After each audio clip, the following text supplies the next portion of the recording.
Buenos días para todos. Una vez más, el obispo Alejandro Guevara con ustedes para iniciar este día. Como siempre lo decimos y lo estamos recalcando diariamente, con el mensaje de Dios escrito en nuestro corazón. Permítanme que tengo la imagen un poco borrosa, pero a ver si, perdón, a ver si con esto puedo corregir.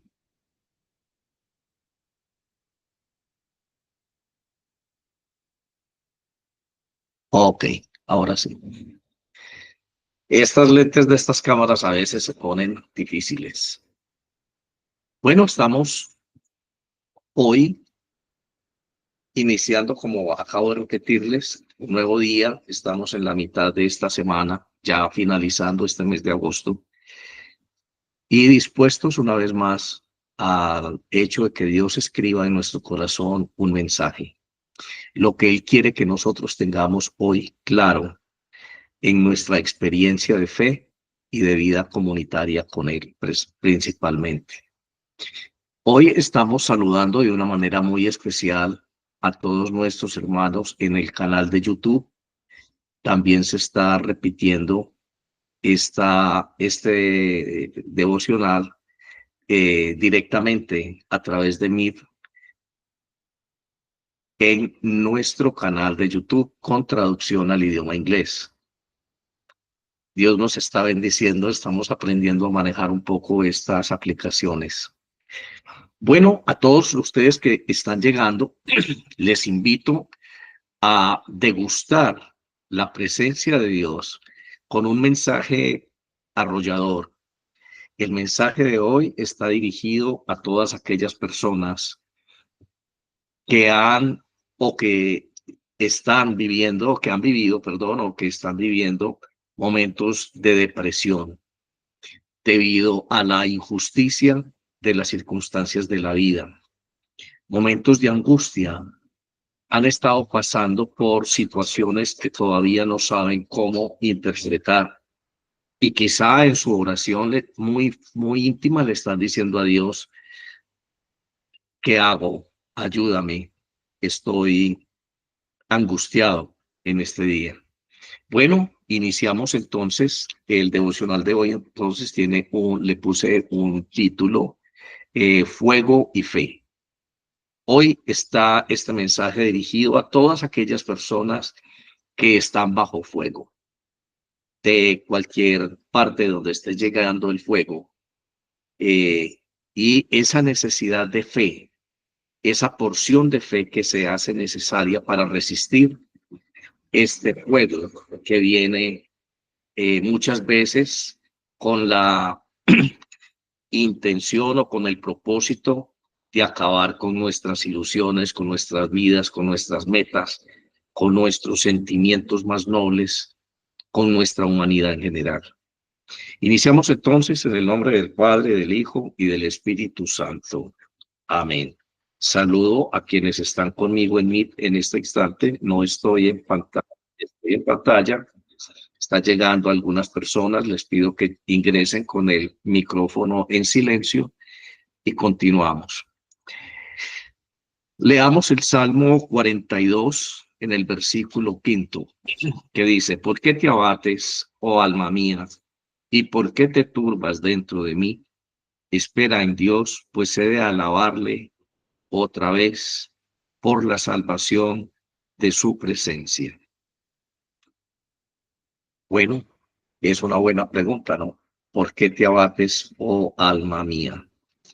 Empecemos entonces, como todos los días, poniéndonos en paz con Dios, no subestimando la idea de pecado, reconociendo que permanentemente estamos nosotros en la condición de pedir perdón a Dios por nuestras faltas, que muchas veces estas faltas son intencionales o no intencionales, pero siempre van a ser faltas. Digámosle entonces a Dios, omnipotente y misericordioso Padre: hemos errado y nos hemos extraviado de tus caminos como ovejas perdidas. Hemos seguido demasiado los designios y deseos de nuestro propio corazón y hemos faltado a tus santas leyes. Hemos dejado de hacer lo que debíamos haber hecho y hemos hecho lo que no debíamos hacer. En nosotros no hay salud. Mas tú, oh Dios, compadécete de nosotros, miserables pecadores. Libra, oh Dios, a los que confiesan sus culpas y restaura a los que se arrepienten según tus promesas declaradas al género humano en Jesucristo nuestro Señor. Y concédenos, oh Padre misericordioso, por su amor, que de aquí en adelante vivamos una vida sobria, santa y justa, para gloria de tu santo nombre. Amén. Padre nuestro que estás en el cielo, santificado es tu nombre. Venga a nosotros tu reino. Hágase, Señor, tu voluntad en la tierra y en el cielo. Danos el pan de cada día y perdona nuestras ofensas, así como nosotros perdonamos a quien nos ofende. No nos dejes caer en la tentación y líbranos del maligno. Amén. Porque tuyo es el poder y la gloria por siempre jamás. Así sea. Bueno, iniciamos entonces este tema de fuego y fe, haciendo una lectura del libro de los Reyes en el Antiguo Testamento. Vamos a estar leyendo el capítulo 19 desde el versículo eh, primero hasta el 18, si nos es posible. El tiempo es muy difícil de manejar cuando estamos al aire. Vamos entonces a leer lo siguiente. El capítulo 19 del primer libro de los Reyes habla sobre la experiencia del profeta Elías y dice, y Acab era rey, el rey Acab le contó a Jezabel lo que Elías, perdón, estoy en un, sí. Y Acab le contó a Elías, perdón, a Jezabel, lo que Elías había hecho y cómo había matado a espada a todos los profetas de Baal. Entonces Jezabel envió un mensajero a Elías diciendo, así me hagan los dioses y aún me añadan, si mañana a esta hora yo no he puesto tu vida como la vida de uno de ellos. Él tuvo miedo y se levantó y se fue para salvar su vida y vino a Beerseba de Judá y dejó allí a su criado. Él anduvo por el desierto un día de camino y vino y se sentó bajo un enebro y pidió morirse. Y dijo, basta ya, Señor, toma mi vida porque yo no soy mejor que mis padres. Y acostándose bajo el enebro, se durmió. Y he aquí un ángel le tocó y le dijo, levántate, come. Entonces miró, y aquí que a su cabecera había una torta cocida sobre piedras calientes y una vasija de agua. Comió y bebió y volvió a acostarse. Y el ángel del Señor volvió por segunda vez, y lo tocó y le dijo, levántate, come, pues es muy largo el camino para ti. Se levantó pues y comió y bebió, y con la fuerza de aquella comida, caminó 40 días y 40 noches hasta Horeb, el monte de Dios. Allí entró en una cueva y pasó en ella la noche. Y he aquí que vino palabra de Dios a él y le dijo, ¿qué haces aquí, Elías? Y él respondió, he tenido mucho celo por el Señor, Dios de los ejércitos, porque los hijos de Israel han abandonado su pacto, han derribado sus altares y han matado a espada a sus profetas. He quedado yo solo y buscan mi vida para quitármela. Entonces él le dijo, sal y ponte en el monte delante del Señor. Y he aquí que el Señor pasaba, y un grande y poderoso viento destrozaba los montes y quebraba las peñas delante del Señor. Pero el Señor no estaba en el viento. Después del viento un terremoto, pero el Señor no estaba en el terremoto. Después del terremoto un fuego, pero el Señor no estaba en el fuego. Y después del fuego un susurro y una brisa muy apacible. Y sucedió que cuando Elías lo escuchó, se cubrió el rostro con su manto y salió y se puso a la entrada de la cueva. Y he aquí una voz vino de él y le dijo: ¿Qué haces aquí, Elías? Y él respondió: He tenido mucho celo por el Señor Dios de los ejércitos, porque los hijos de Israel han abandonado su pacto, han derribado sus altares y han matado a espada a sus profetas.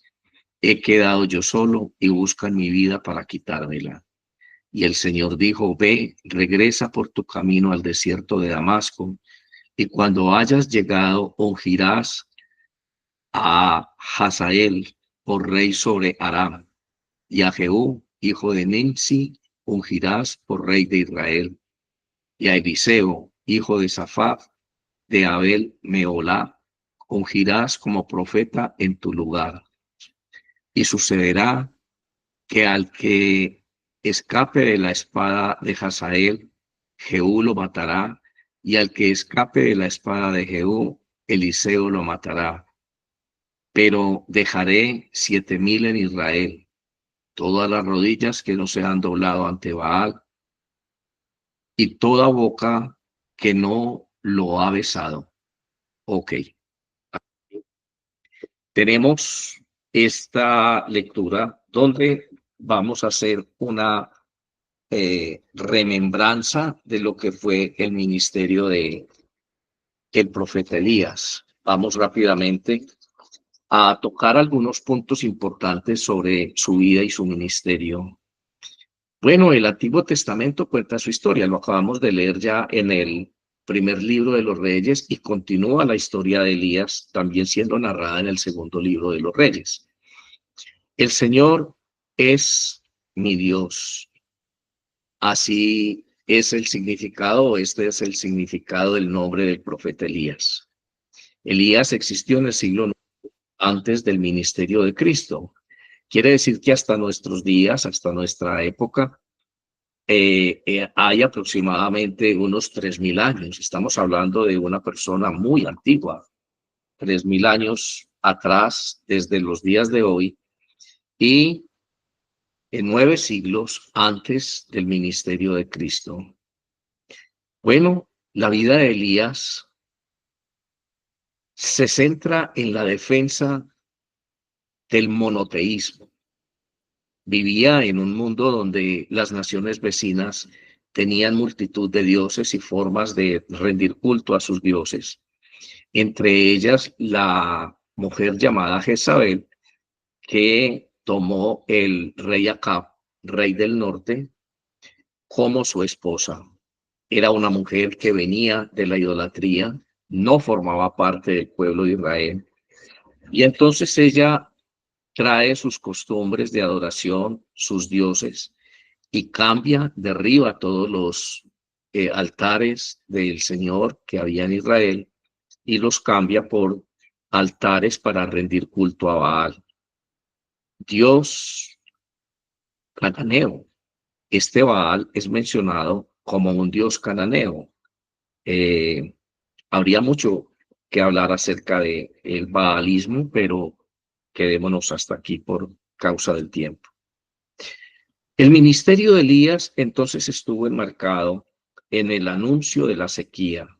Elías llega a un momento en el que se presenta ante el rey y le dice: a causa de la idolatría que usted trajo y de la conducta suya contraria a la fe de su pueblo, van a venir años de sequía muy severa, como efectivamente sucedió. Entonces, estos años de sequía fueron la consecuencia de la apostasía del rey Acab al casarse con Jezabel y permitir lo que ya les dije que ella hacía. También la vida de Elías después de este evento fue una experiencia del sustento milagroso de Dios para él. Como consecuencia de esta sequía, él mismo tiene que salir a buscar un lugar de refugio. Y entonces se va y se refugia en el arroyo de Kerit, allá en el arroyo de Kerit, lejos de la ciudad. Todavía el agua no se había escaseado del todo por causa de la sequía. Allí Elías entonces es alimentado por los cuervos. Estos cuervos traían para Elías el alimento que él necesitaba. Al secarse este arroyo, entonces Dios lo envía a una ciudad llamada Sarepta. Allí hay una viuda que vive con su hijo, acoge a Elías, lo hospeda en su casa, y debido a la sequía y a la hambruna que reinaba en la región, esta viuda solamente tenía la última porción de aceite y la última porción de harina. Cuando Elías llega, ella le dice, bueno, yo estoy aquí ya dispuesta a cocinar el último pan, el último alimento con la harina y el poco aceite que me queda, y luego con mi hijo esperar la muerte. El profeta le dice que eso no va a suceder, se queda con ella, hospedado en su casa, y nunca se agotaron ni el pan, perdón, ni la harina ni el aceite. Hay un hecho importante en la vida de Elías y es que el hijo de esta mujer viuda enferma y muere. Ella entonces, reconociendo que él es un hombre de Dios, acude a él e, y le pide que haga algo por su hijo. Ella reconocía que él podía hacer algo. Si alguien podía hacer algo por la vida de este joven, era el profeta Elías. Así que Elías, movido a compasión, sube al cuarto de este joven, se acuesta sobre el cuerpo ya sin vida de este joven, ora a Dios y Dios le devuelve la vida a este pequeño. Bueno, después de esto, Elías recibe un mensaje de Dios y le dice, debes ir al monte Carmelo. Allí en el monte Carmelo, después de 3 años, Elías recibe este mandato de Dios y le dice a Dios, ok, voy a ir. Allá tiene un encuentro Elías muy serio y muy determinante para su vida y su ministerio y la vida de Israel. Elías se encuentra cara a cara con Jezabel, perdón, con Acab, y se encuentra cara a cara con los 450 profetas del dios Baal, dios cananeo, y Elías, lleno del poder y lleno de confianza en Dios, les propone un reto. Les dice, vamos a hacer un sacrificio, ustedes sacrifican un buey, yo voy a sacrificar otro. Lo vamos a poner sobre leña, sobre la madera para poder quemar la víctima, ofrecer la víctima, pero no la vamos a encender. Vamos a orar, ustedes a Baal y yo voy a orar a Dios para que el Dios que haga llover fuego sobre la madera y se pueda inmolar y sacrificar la víctima y presentarla a Dios. Entonces ese es el Dios verdadero. Los profetas de Baal intentaron hacerlo durante todo el día y Elías se burlaba de ellos y les decía, griten más, porque de pronto está ocupado, de pronto está dormido y todavía no les ha escuchado. Al finalizar el día, entonces Elías le corresponde su turno y él, antes de orar, ordena que pongan varias tinajas de agua sobre la madera, de tal forma que sea muy difícil que esta madera fuera encendida fácilmente. Y luego ora a Dios y desciende fuego del cielo delante de toda la congregación de los hijos de Israel, delante del rey Acab y delante de los profetas de Baal. Elías ofrece este sacrificio y allí le pronuncia al pueblo unas palabras antes de hacerlo muy serias. Y dice, ¿por qué divagan ustedes entre dos corazones? Porque tienen el corazón dividido entre dos opciones. Si Baal es Dios, entonces sigan a Baal. Y si Jehová es Dios o Yahvé es Dios, entonces sigan a Yahvé. Después de esta manifestación de poder de Dios, el pueblo se arrepiente, el pueblo entiende que había cometido el pecado de idolatría, confiesan su pecado a Dios y renuevan el pacto de la ley. Allí en el monte Carmelo se renueva el pacto de Dios con Israel, luego de haber Israel claudicado y se habían ido en pos de otros dioses. Bueno, Elías entonces ordena sacrificar, asesinar a todos los profetas de Baal, erradicarlos de la vida de Israel. Y entonces pide a Dios que le quite la vida, porque esta acción de Elías ocasiona una respuesta de Jezabel, que fue la que acabamos de leer. El rey acaba y le dice a la reina, esto fue lo que Elías hizo. Entonces ella lo amenaza de muerte y Elías sale huyendo por su vida. No entendía qué pasaba, no entendía por qué Dios, después de tremenda manifestación de poder y respaldo a su ministerio profético, entonces ahora permite que su corazón esté debilitado, triste, angustiado por la amenaza de muerte de la reina Jezabel, y sale caminando y se refugia en el desierto junto al arroyo de Oreb, al arroyo de Keriat. Allí entonces es sustentado y consolado por un ángel. En medio de toda esta situación, Elías recibe un redireccionamiento en su ministerio.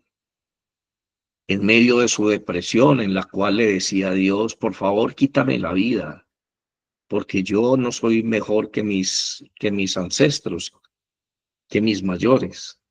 Quítame la vida. Para Elías no tenía sentido lo que estaba sucediendo. Estaba profundamente deprimido, al punto de no desear vivir. Y le dice a Dios, quítame la vida. Bueno, el ángel le dice a Elías, coma y coma bien, porque este alimento le va a hacer el sustento que usted va a recibir para fortalecerlo en una caminata de 40 días y 40 noches hasta el monte de Oreb. Ese monte de Oreb significa el monte de Dios, después conocido como el monte Sinaí. Allí hay una experiencia sobrenatural.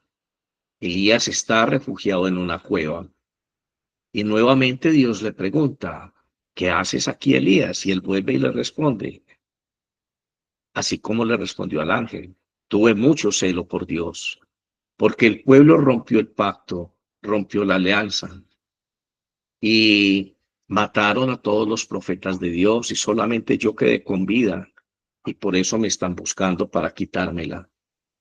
Entonces Dios le dice, salga de la cueva y observe.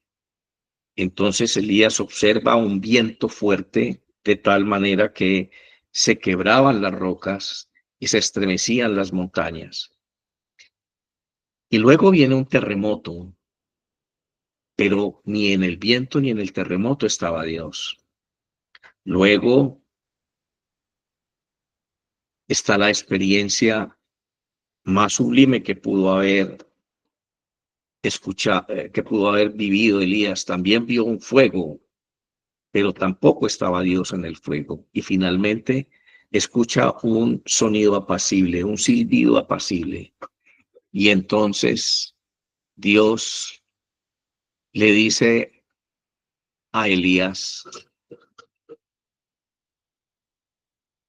aquí estoy. Elías le pide a Dios que se deje ver.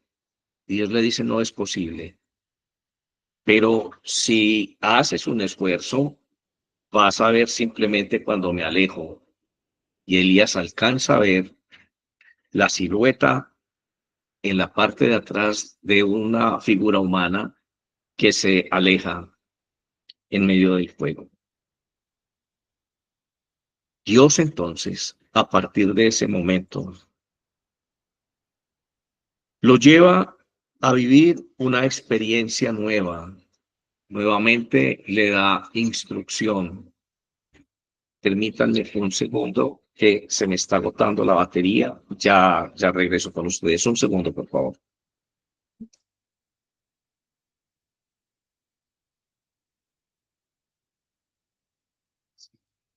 Sí, y así.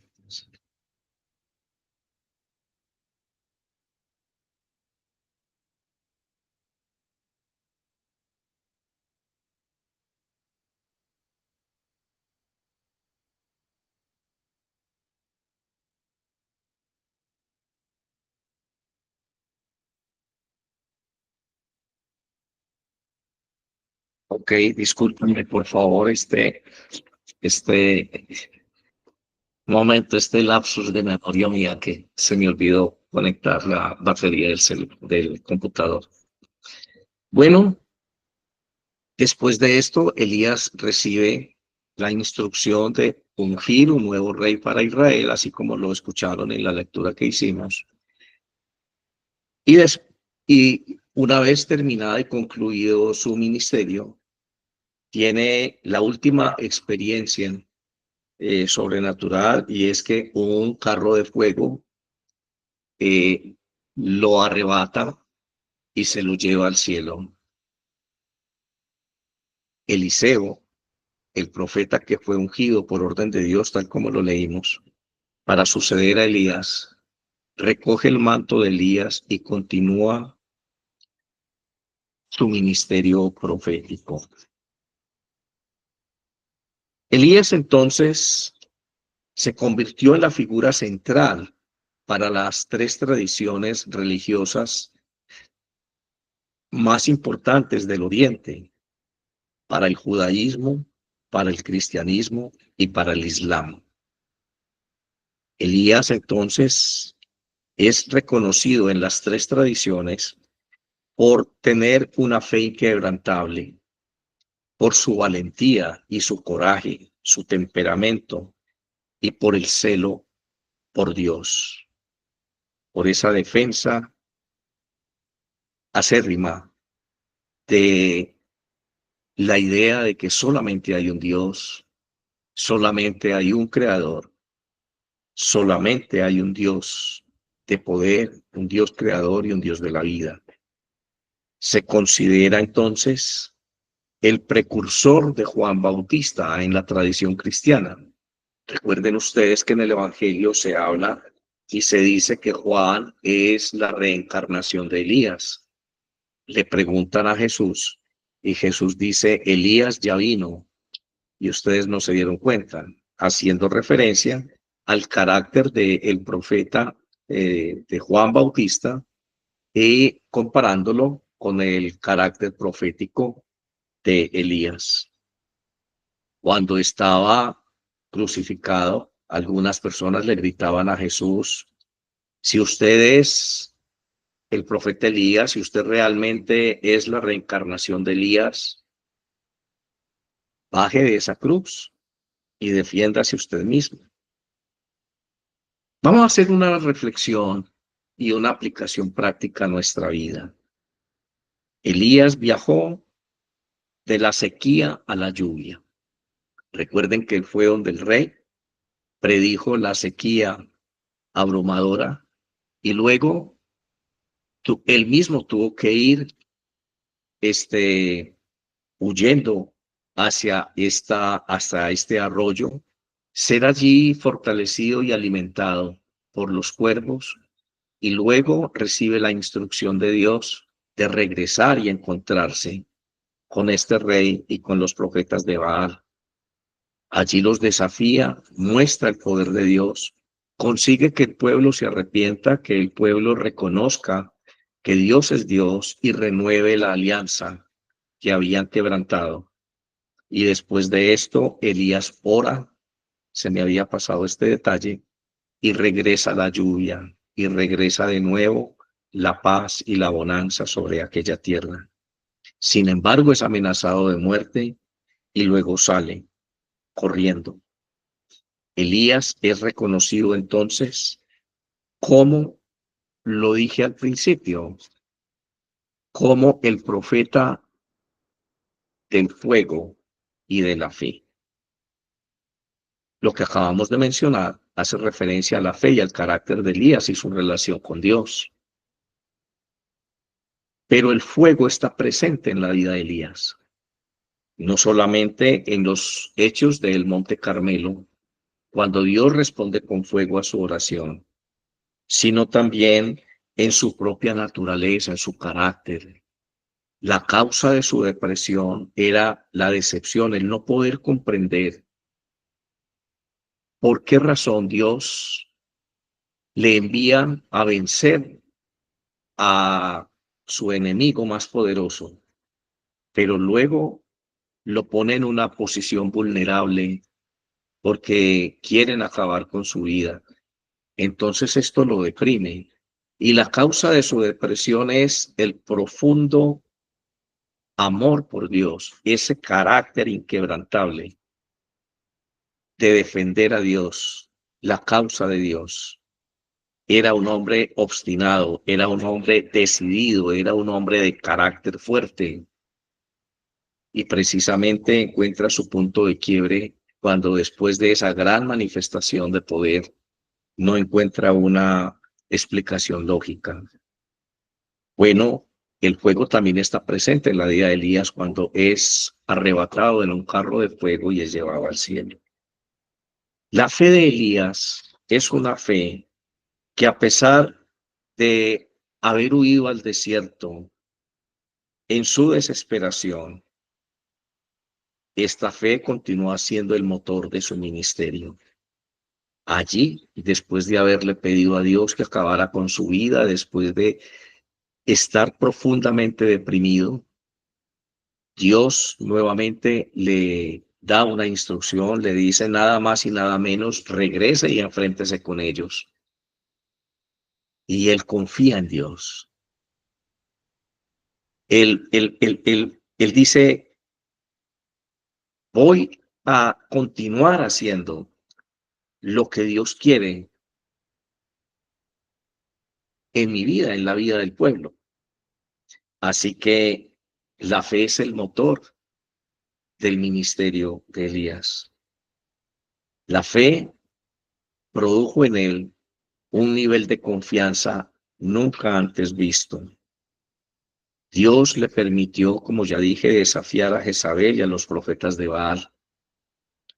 Su fe le permitió esperar la provisión divina en medio de las circunstancias y confiar en lo que no veía, en lo invisible. Toda esta experiencia de vida no la comprendía Elías. En términos modernos, él no podía ver la lógica en lo que estaba sucediendo. Y Dios le permite ir a un lugar más allá.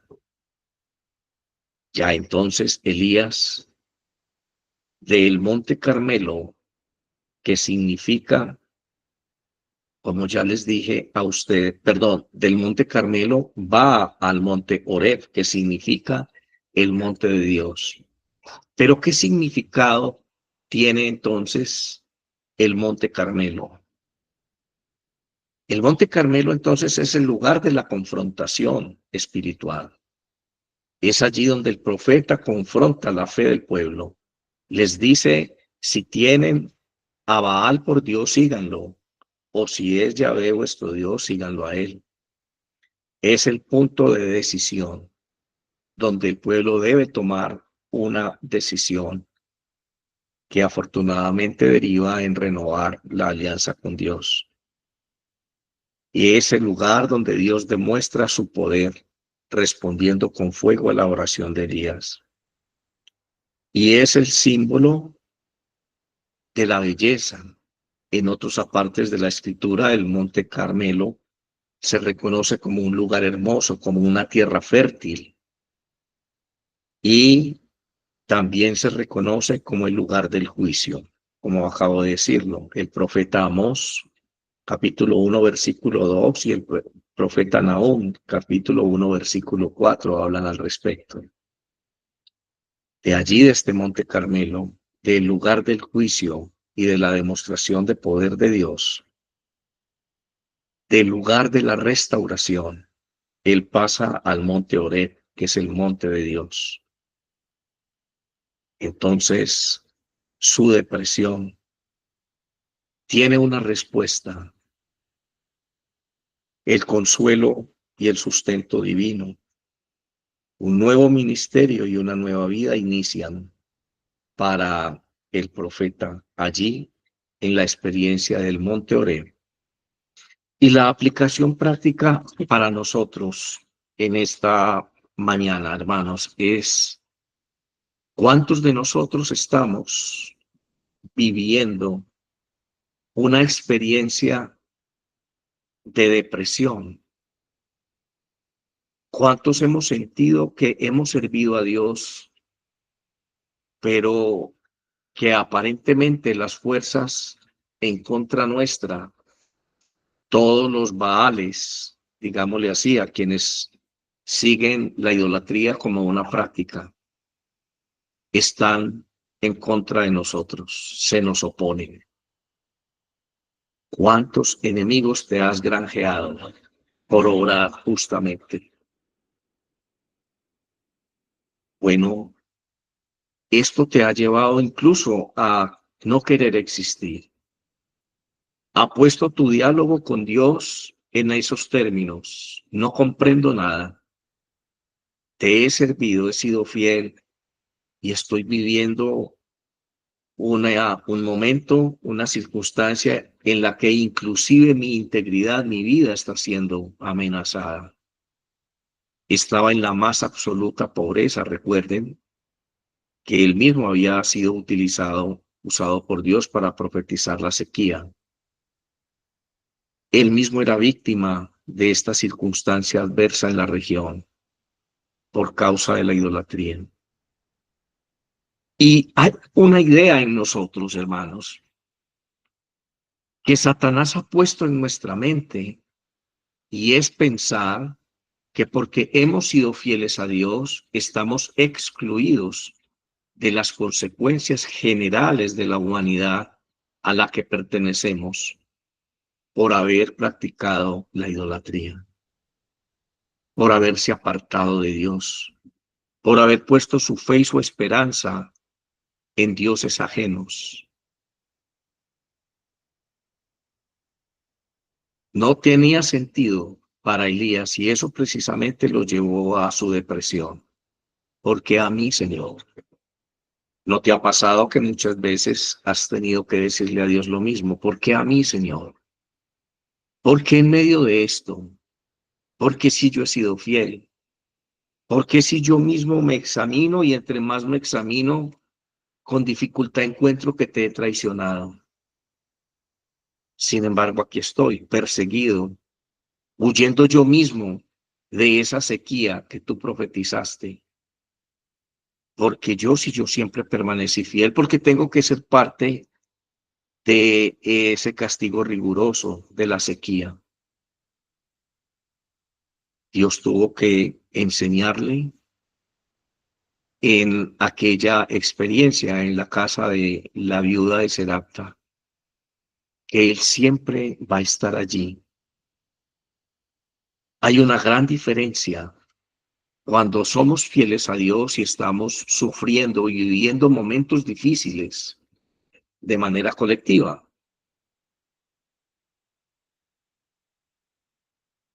Hay una gran diferencia entre vivir esa experiencia sin la compañía divina y vivir esa experiencia con la compañía divina, con la presencia de Dios a nuestro lado.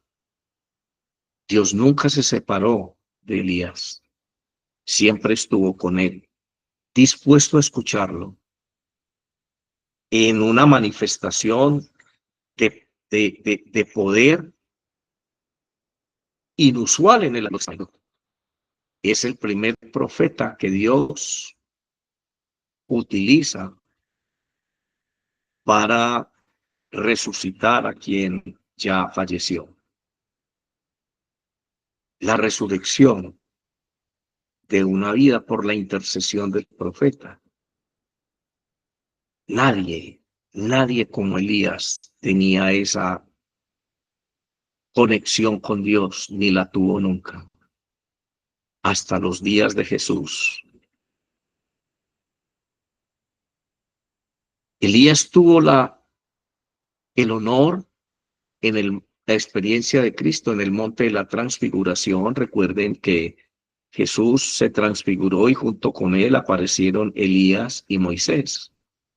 Moisés representando la ley y Elías representando los profetas, el ministerio profético. Y tanto Moisés como Elías testificaban la divinidad de Cristo. Qué gran honor para Elías haber llegado a ese nivel de no ver la corrupción de la muerte, de ser arrebatado y llevado al cielo sin ver la corrupción de su cuerpo.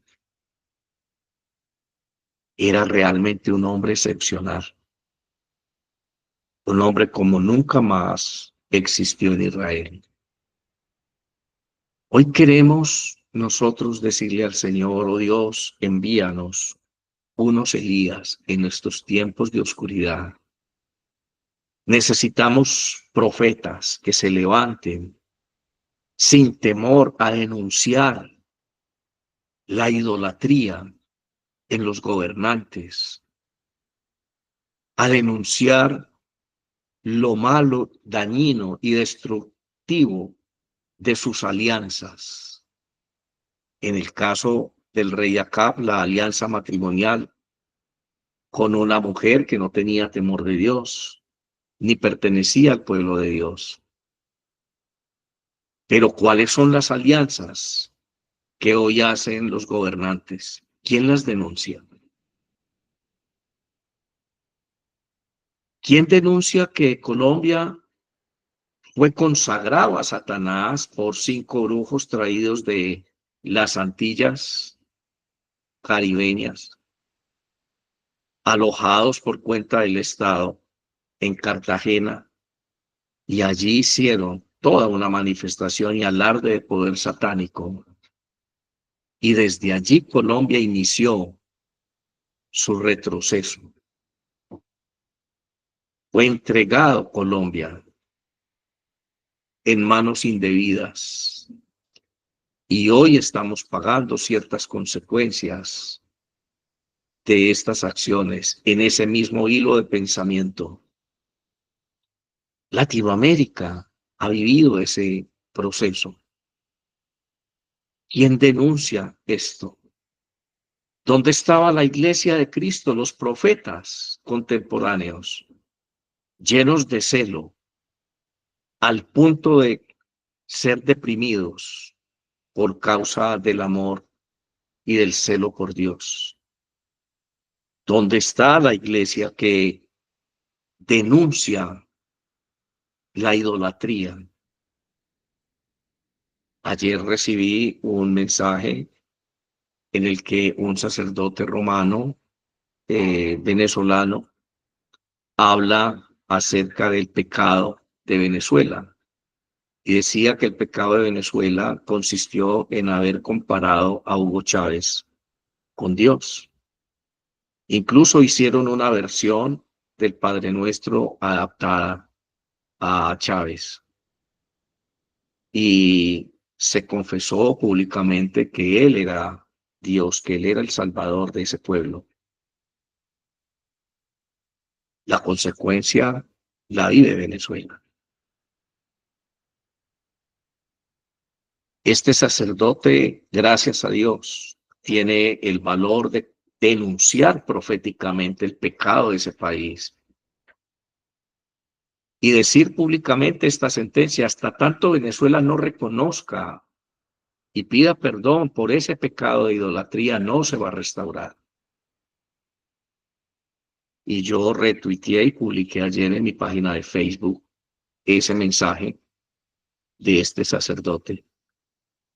Y decía que la idolatría no solamente se circunscribe a ese denuncio que está haciendo este video, sino que la idolatría tiene una cantidad inmensa de manifestaciones. Y que no solamente Venezuela, el mundo entero no va a dejar el proceso de decadencia moral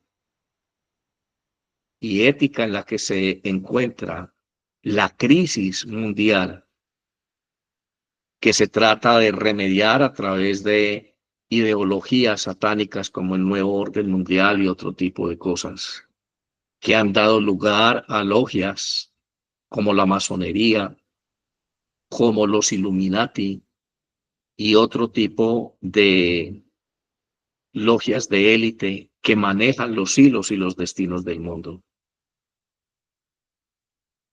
¿Dónde está la iglesia?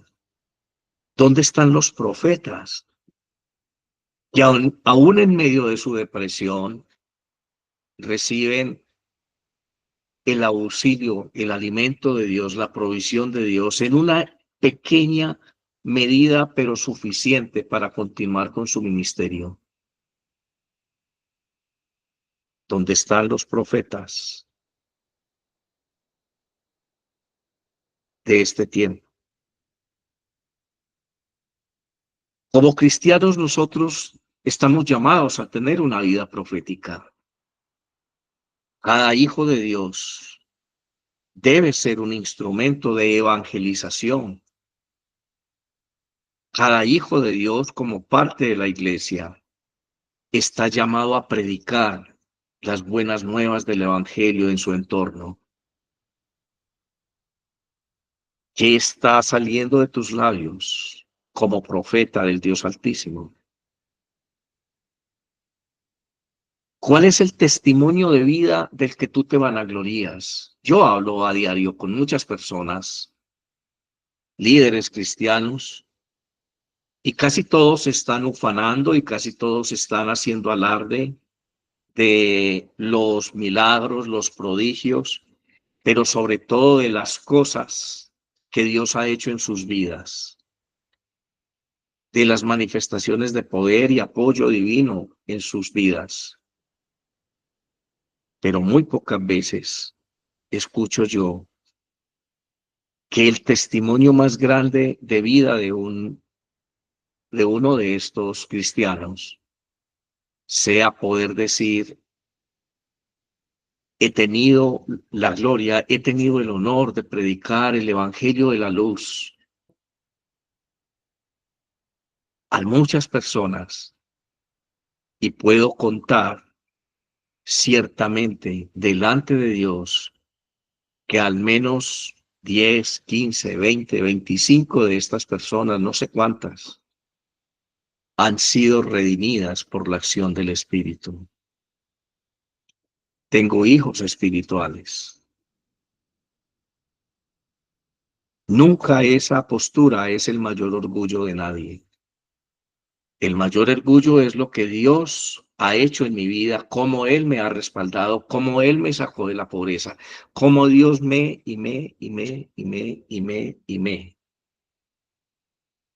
Hay un esfuerzo morboso en demostrarle al mundo que Dios es mi servidor, que Dios hizo una alianza conmigo para servirme y para tener mucha misericordia cuando yo no quiero y me rebelo a ser su siervo.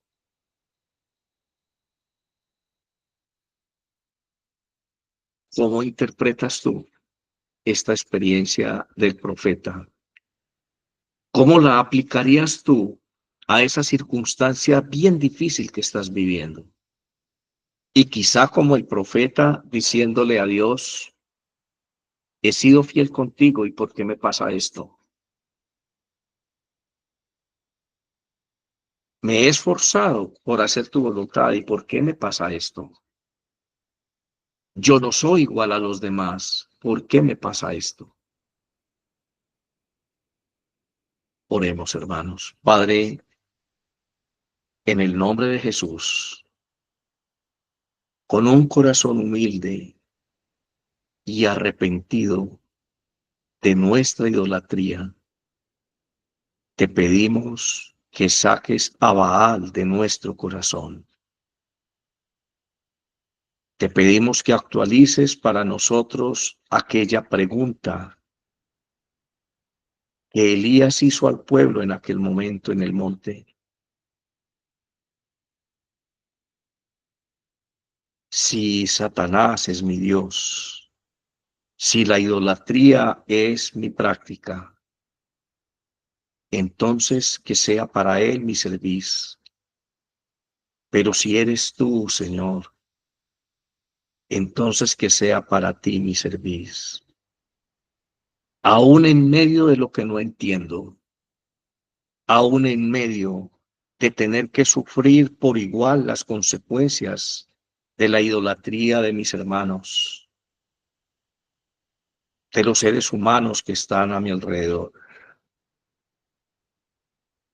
aún después de poder contar con que en ocasiones ha sido favorable a mi vida, a mis propósitos,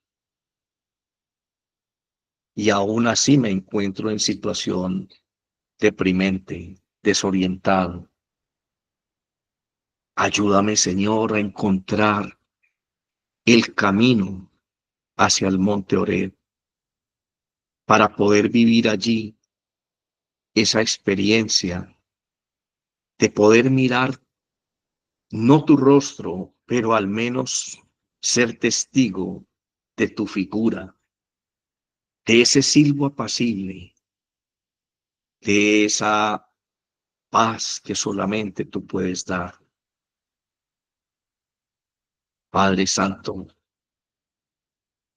algunos de nosotros estamos en la experiencia del Monte Carmelo, siendo indagados proféticamente acerca de nuestro doble ánimo, siendo invitados a renovar nuestros votos, nuestra alianza, esa alianza nueva y eterna que selló Jesucristo en la cruz. Allí estamos nosotros, Señor, haciendo oraciones delante de ti para que la sequía termine y la lluvia venga. Pero aún así, Señor, hemos sido declarados objetivo militar por los siervos de Baal, por los satanistas de este mundo. Y nos encontramos librando una batalla solos, sin apoyo ninguno, entendiendo, Señor, que si el infierno no se opone en nuestro ministerio, entonces es porque no somos una amenaza para el plan diabólico de destrucción de Satanás. Padre, siembra en nosotros la fe del profeta Elías. Haz que podamos nosotros dimensionar el llamado profético de nuestra identidad cristiana. En el nombre de Jesús, Señor, dejo escrito este mensaje en el corazón de mis hermanos. Y te pido que los bendigas en este día en todas sus necesidades. Y que me des la sabiduría, el amor y la paciencia para poder guiarles como profeta a través de mi ministerio en medio de la iglesia de Cristo. Porque son tuyos, Señor. Porque por ellos derramó su vida y su sangre Cristo Jesús en la cruz. Pongo en tus manos, oh Dios, no solo mi ministerio, sino el ministerio de cada ministro ordenado en la iglesia de Cristo y la vida de cada uno de mis hermanos en su ministerio cristiano individual. Yo los bendigo, amado Dios, en tu nombre, en el nombre de Jesucristo, tu Hijo, Dios y Señor nuestro, y con el poder y la gracia del Espíritu Santo. Amén. Dios les bendiga. Gracias por estar conmigo en este devocional. Les espero mañana a las 7 de la mañana, hora de Colombia.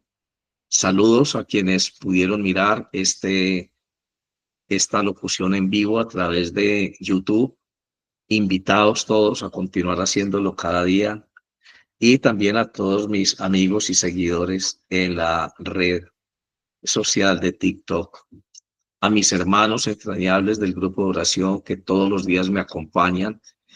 En mí, muchas gracias, bendiciones para todos, los llevo en mi corazón y están en mis oraciones permanentemente. Dios les bendiga.